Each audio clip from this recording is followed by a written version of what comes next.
据日前消息，法国总统马克龙公开宣称，欧盟当前必须增强欧元的国际地位，这样才能免受美元的长臂管辖。按照欧盟的布局，2022年在北溪二投入使用后，欧盟将优先使用欧元结算商品能源，并且增加对数字欧元的使用。毫无疑问，作为2022年欧盟的轮值主席国，法国的表态无异于直接叫板美国，向美元霸权宣战。可美法两国不是盟友吗？为何马克龙会突然扛起反美大旗？在分析看来，或许是与此前美国单方面抛弃法国一事有关系。自从美英澳三国建立新的军事关系，澳大利亚撕毁与法国签署的潜艇大单后，导致法澳关系紧张的同时，法国与美国盟友之间的信任也陷入了危机。在感受到盟友的脆弱塑料兄弟情后，法国直接炸了。第一时间召回了驻美大使不说，还对美国此行为给予了严厉的批评。此次推动欧元国际化，想来也是反美行动之一。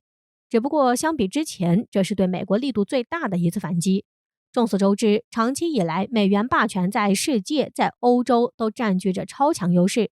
凭借美元的国际金融体系主导地位，美国巧立名目，可以说，只要使用美元，欧洲企业就无法逃脱美国的魔掌。这一点虽然法国和其他欧盟成员国都非常清楚，也更明白加强欧元国家地位的重要性，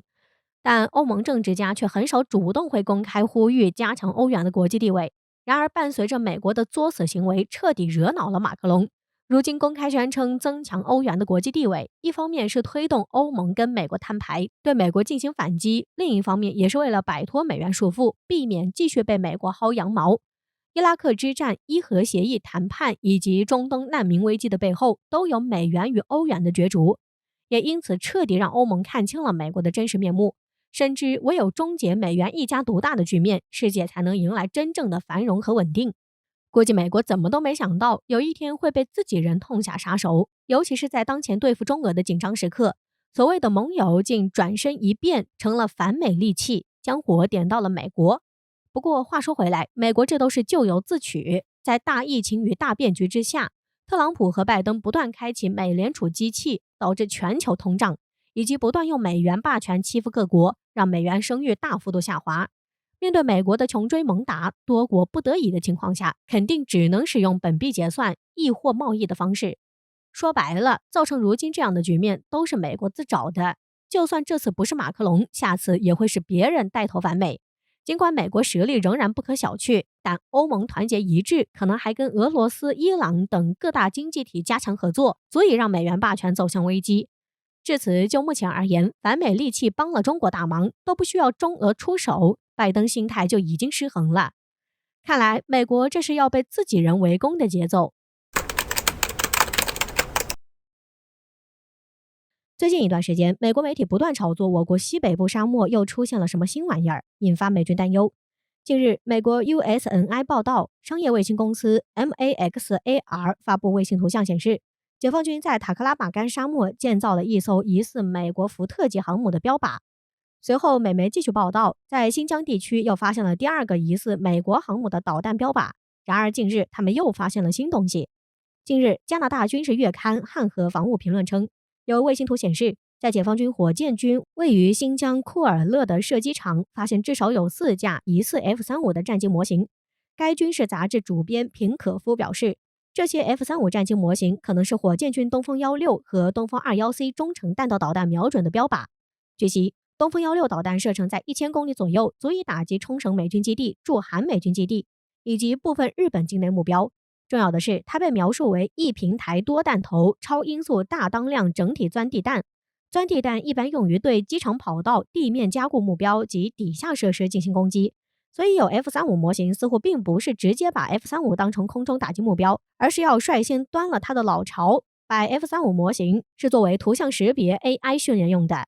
而东风 21C 射程高达2000公里，可覆盖日本所有领土，是我国第一款在中程弹道导弹上采用空气舵机动弹头技术，使其具备了接近于巡航导弹的打击精度，并且还加装了多种弹头诱饵、末端制导雷达图像匹配、子母弹战斗部分离、控制等关键技术，让反导系统难以被拦截。报道称，近期美国海军陆战队在日本岩国空军基地部署更多 F-35B 战机。同时，日本航空自卫队也向3则空军基地增加了 F-35A 战机，这一系列动作可以被视作为解放军的回应，这也表明中国正在加大力度遏制美日对台海的干预。最近美国频繁打台海牌，近日美国国务卿布林肯再次叫嚣，如果大陆单方面武力破坏现状，美国及其盟友将采取行动。同时，作为美英澳新建印太联盟 AUKUS 的成员之一，英国国防部还宣布了斥资1亿英镑与2家防务公司签署合约，用来升级皇家海军的海上电子作战能力，并声称这向中国和俄罗斯释放可怕的信号，也是很讽刺。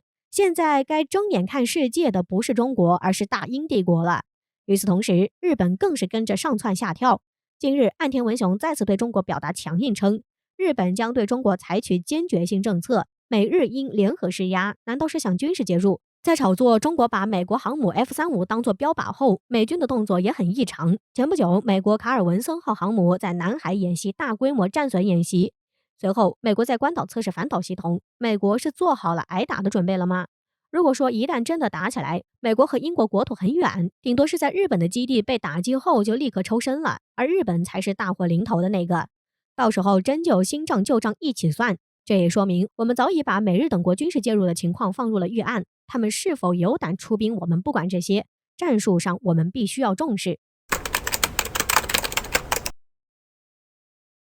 这些年来，虽说韩美两国长期存在安保合作，不少韩国政治人士也越发做出向美国靠拢的呼吁，但在作战指挥权移交、防卫费用分担等问题上，却仍是屡屡出现分歧。外界都知道，韩国这是碍于美国的地位，敢怒不敢言。然而，就在此背景下，近日韩国总统候选人李在明就韩美关系做出了强硬表态。在公开演讲中，李在明语出惊人，公然对美日韩三边联盟进行炮轰，称此行为非常危险，日本的帝国主义危机依然没有解除。据他所言，考虑到日本继续宣称对韩国东部的独岛拥有主权，以及以往日本对领土问题采取的模糊立场，美日韩同盟很可能非常危险。对此，李在明反对三方同盟。不仅如此，在发表驻韩美军的相关言论时，李在明也强调，美军在韩国的行为是占领而不是联军，要求美国尽快移交战时指挥权。李在明公然对美日说不，这么敢的行为或许在外界看来是找死，多少有点不惜命。但不得不说的是，基于我们看到的事实，李在明所言基本都说到了点子上。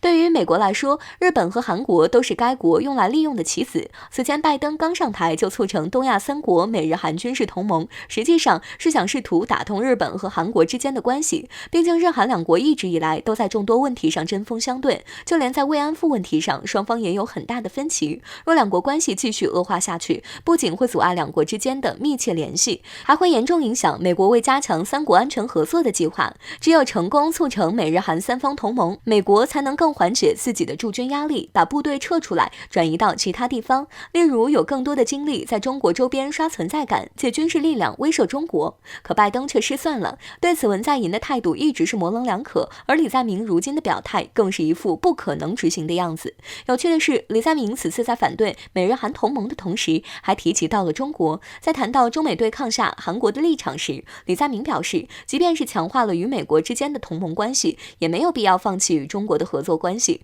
适当兼顾两者的平衡，才能够让韩国走向繁荣和稳定的道路。也就是说，李在明此番表态足以意味着韩国没有要在中国决裂的意思。如果是这样，就算美国促成了美日韩同盟，变相来说也没有了意义。拜登现在怕是有点懵，估计他怎么都没想到炮轰美日韩同盟是自己人干的，也没想到在当前美国加大力度对付中国之际，所谓的盟友会调换枪口对准自己去战中国队伍。看来李在明的这一次表态成功，让拜登栽了，所有的算计都毁在自己人手里。不过话说回来，这样的结果也是中国没想到的。本以为美日韩三国勾结已是必然，关键时刻韩国却突然叛变了，这下对美国的打击可不是一点。原来对于美国比对手更危险，竟然是自己盟友。当然了，日韩目前关系虽然紧张，但却没有打破僵局的意图，只是改善两国关系至少需要2-3年，可美国还能等到那个时候吗？